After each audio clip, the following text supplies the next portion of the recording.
des documents phares de cette exposition, c'est le discours qu'elle a prononcé le 26 novembre 1974 à la tribune de l'Assemblée nationale quand elle a présenté son projet de loi de dépénalisation de l'avortement. Elles sont 300 000 chaque année. Ce sont celles que nous côtoyons chaque jour et dont nous ignorons la plupart du temps la détresse et le drame. Certains biographes disent que Simone Veil était un petit peu désordonnée et que donc il y a beaucoup de documents dont on avait perdu la trace. Mais il faut croire qu'elle n'était pas si désordonnée que ça, puisque dans un dossier intitulé IVG dans son appartement, je suis tombée sur l'exemplaire dactylographié de ce discours.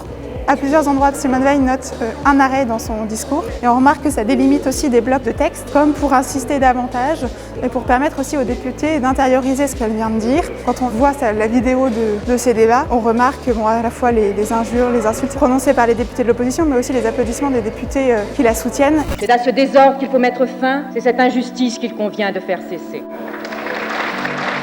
Et donc ce sont aussi des moments où ils peuvent s'exprimer et qui lui permettent, elle, de reprendre son souffle. Et puis il y a des éléments comme un verre d'eau, donc il faut qu'elle s'arrête pour boire son verre d'eau. Certains mots sont rayés, où on a un échange de place des mots qui montre que jusqu'à la dernière minute, elle a cherché à trouver le mot juste et la parole la plus percutante possible pour prononcer ce discours considéré comme historique.